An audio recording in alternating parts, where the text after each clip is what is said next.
1 iyun Uşaqlar Günü münasibətilə Bakıda qeyri-adi və olduqca mənalı bir tədbir keçirilib. Bilik Yarmarkası adlı xeyriyyə sərgisi uşaqların əl işlərini cəmiyyətə təqdim etməklə yanaşı, həm də sosial məsuliyyət mesajı verib. Rəsm sərgisində müxtəlif məktəblərdən olan uşaqlar öz əsərlərini nümayiş etdiriblər. Satışdan əldə edilən bütün gəlir leykemiya ilə mübarizə aparan azyaşlılara və uşaq sığınacaqlarında yaşayan kimsəsiz uşaqlara bağışlanacaq. Tədbirin təşkilatçıları arasında Azərbaycan-Türkiyə İş Adamları Birliyi, Leykemiya ilə Mübarizə İctimai Birliyi, Bilik Yarmarkası və Asterias Təlim və İnkişaf Mərkəzi yer alır. Mərkəzin təsisçisi Nərgiz Çalbay tədbirdəki çıxışında bildirib ki, bu cür layihələr uşaqların təkcə bugününü deyil, gələcəyini də formalaşdırır. Bugün burada uşaqlar bu yaxşılıq etməkdə hər biri yarış içindədir, hər kəs həyəcanlıdır.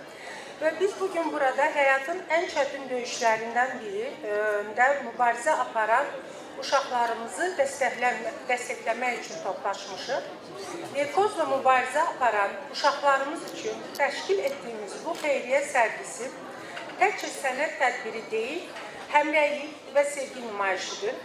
Hər bir şəkil bu uşaqların içində ümid, təxəyyül və həyat sevincinin işığını əks etdirir. Bu sosial təşəbbüs həm uşaqlarda empatiya və məsuliyyət hissini formalaşdırmaq, həm də onlara erkən yaşdan sosial fəaliyyətin əhəmiyyətini aşılamaq məqsədi daşıyır. Gerçekten böyle bir tedbiri düzenlemek, sabah Uşaklar Günü Azerbaycan'da bu çok önemli. Şöyle bir mesaj alıyoruz, bir defa uşaklara önem veriyoruz.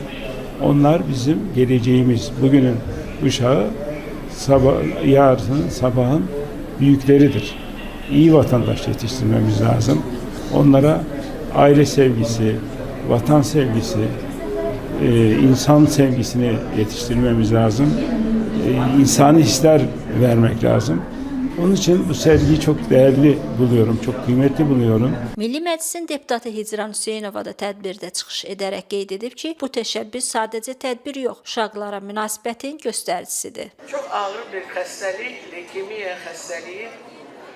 Əlbəttə ki, Allah heç kimə göstərməsin, amma kimin ailəsində belə bir xəstə uşaq, xəstə insan varsa, biz başa düşürük ki, bu nə dərəcədə ağır bir problemdir.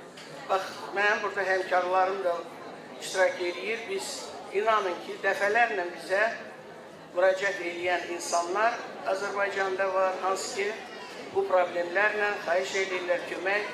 Əlbəttə ki, bugün Azərbaycanda belə imkanlar var ki, dəstək vermək.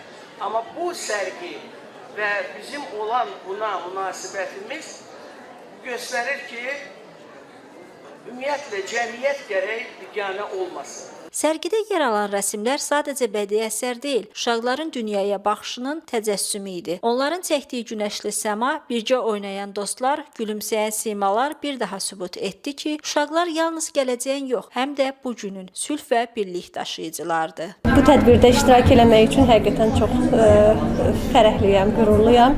Leykemiya ilə mübarizə aparılan tədbirdə, xeyriyyə sərgisində mənim övladım da iştirak edir.